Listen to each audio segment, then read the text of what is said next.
It's Breakfast with Ivo De Silva on ABC Goldfields Esperance. Hello and good morning to you. It's the middle of the week. I am Ivo De Silva with you again on this Wednesday. It is the 22nd of October. Quite a bit to get through this morning. The wash-up continues from the local government elections. And don't miss the interview with newly elected councillor Rick Hales just after 7:10.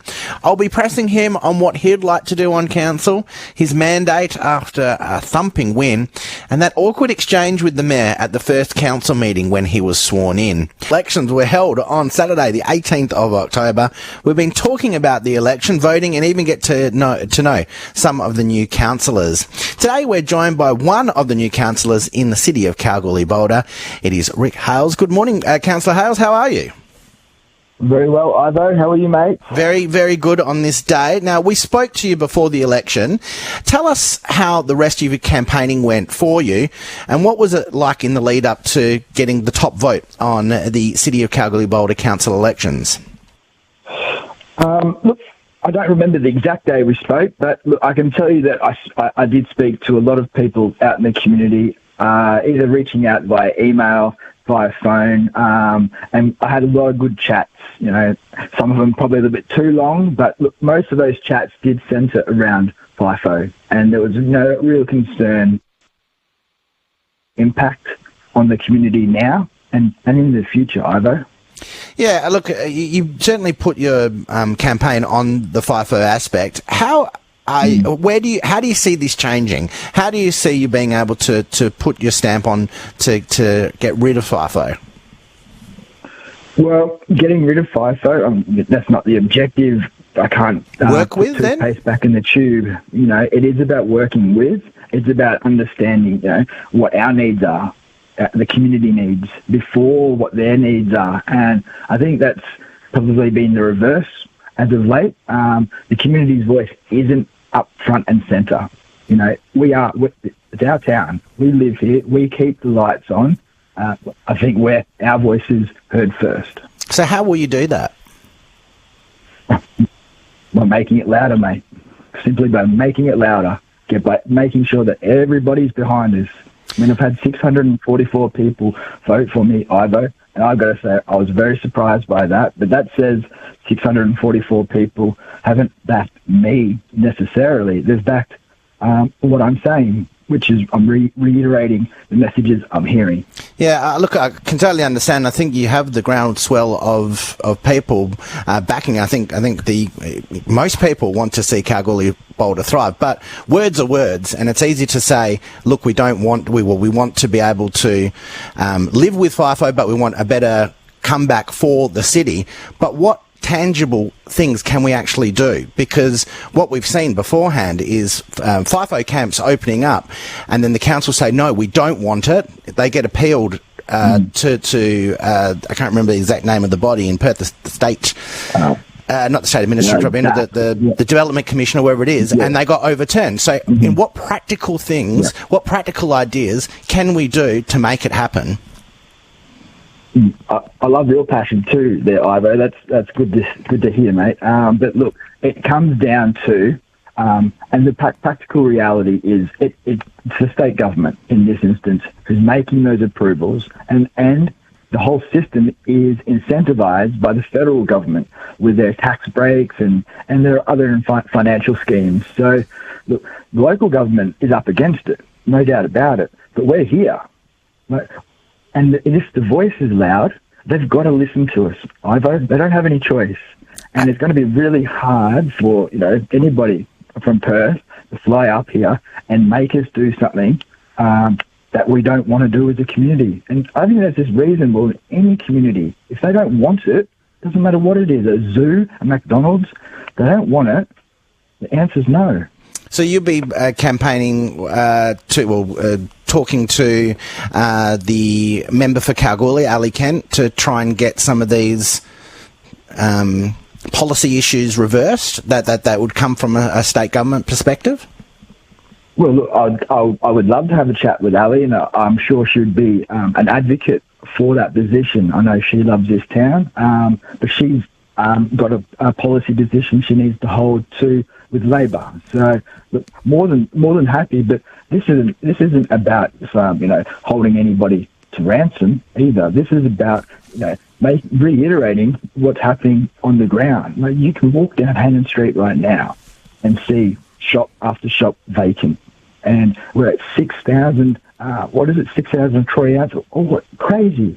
13 years ago, $2,000 a troy ounce, and we had the streets full. That does not make sense.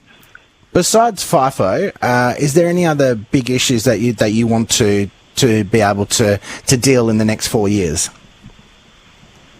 Look, in terms of big issues, projects, there's a couple of projects that are outstanding. A couple of projects that have either half finished or just started. So it's really about getting on top of them. But I'm not going to put words in anybody's mouth, because I don't know where they are at, project-wise or financially. So, but I think that's obvious. We need to get some projects done. You're hearing from Councillor Rick Hales, new member for the City of Kalgoorlie-Boulder. You attended your first council meeting on Monday evening. Tell us how that went. It was pretty good. It was different, sitting on the other side of the table, so that was nice.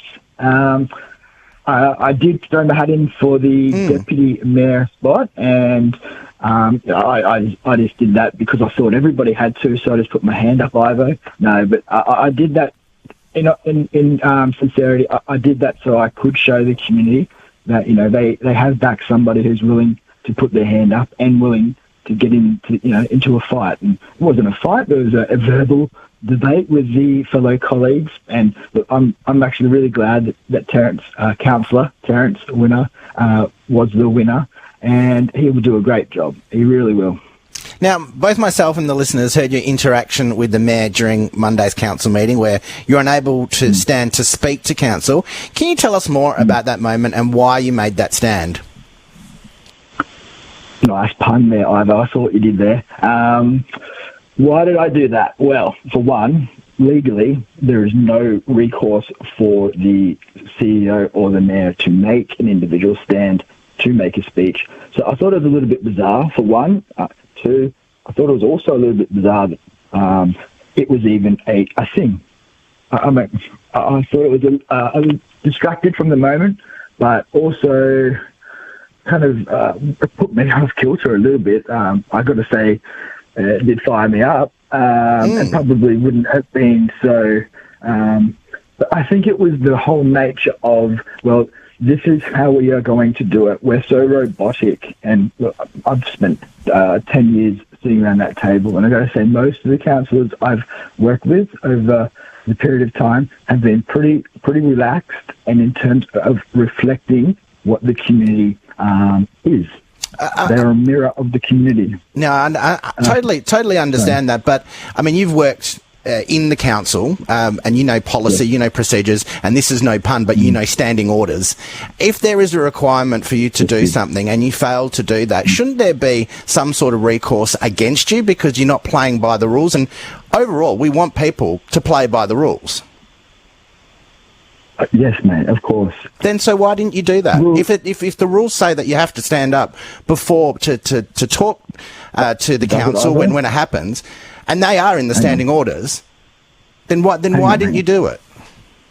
Are you saying categorically that I should have been standing up? Because if you are saying that, that's saying, Rick, you've just breached whatever on public radio, Ivo. That's not cool.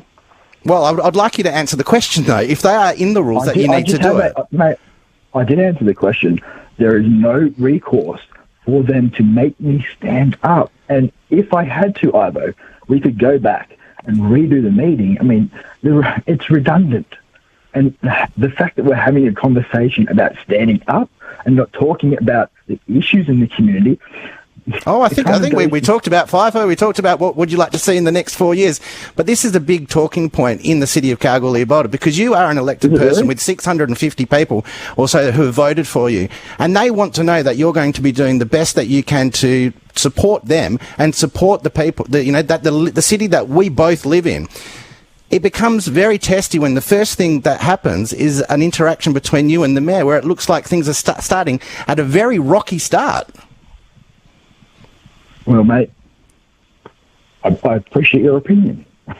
Yeah, and that's why I want your opinion. Seriously, how do you want me to answer that? Like, Rick, well, I'll ask this question then. I'll ask. And so therefore you're failing. No. I never said that. What I'm saying is, you have this opportunity now. You've been given a privilege to be on council, which it is, and I'm sure that you know how much of a privilege it is. You are now talking on ABC Radio, where you can talk to the people who have voted for you. And the one question that I want to see is, how will you build that relationship between you and the mayor when it starts off on such a rocky foot? Okay. There is no animosity between the mayor and I, categorically. I just want to put that out there. I don't have any beef with the mayor. The mayor had asked me to do something that I didn't believe I was legally required to do. Now, the mayor and I could have had a legal debate about that matter, or he could have just said, I hear your opinion, Rick, and please continue. But I don't know if there was much in that, mate. Oh, I think to a lot of people who saw it, there was a lot into it.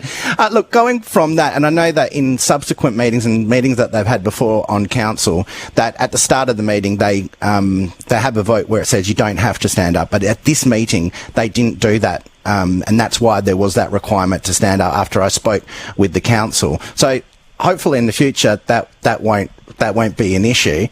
Again, being able to go forward into the city of Kalgoorlie-Boulder, do you believe that we are on the right track, that the city is going to improve in the next 2 to 4 years that you'll be on council? Obviously, yes. I do think it's going to improve. I hope it wouldn't get worse, and I hope it wouldn't get... obviously, yes. Look, in terms of what those things are, I can't foreshadow those things specifically. But I can foreshadow very clearly the FIFO, but I can't foreshadow what projects, what programs things are going to support. But I can say this, that I'll be backing everything that is in favour of the community, that supports the community, and is reasonably costed and programmed. Well, Mr. Hales, thank you so much for your time. If there's one issue that I can put on the table for you, and that's Ray Finlayson Sporting Complex, as a soccer player, as somebody, and you know, somebody who loves their sport, if we can get that online, that would be great. Well, mate, I think you could, 2 years' time, you could stand and have a run with yourself. Oh, no. Was it good? No.